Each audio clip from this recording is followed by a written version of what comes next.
Today we talk about how can you enable appropriate answers notifications on your Braille app. We're going to figure out the solution on how you can do that on your Braille app.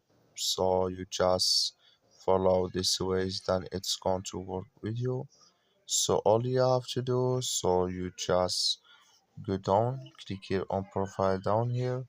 When you just click here on profile, it's going to show for you a list like this here. Then all you have to do, just click here on settings. When you just click on settings, it's going to show for you a list like this here. So then you click here on notifications, click on it here.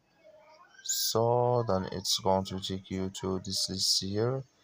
Then all you have to do, so you just come here to approve it answers, just clicking this sign here.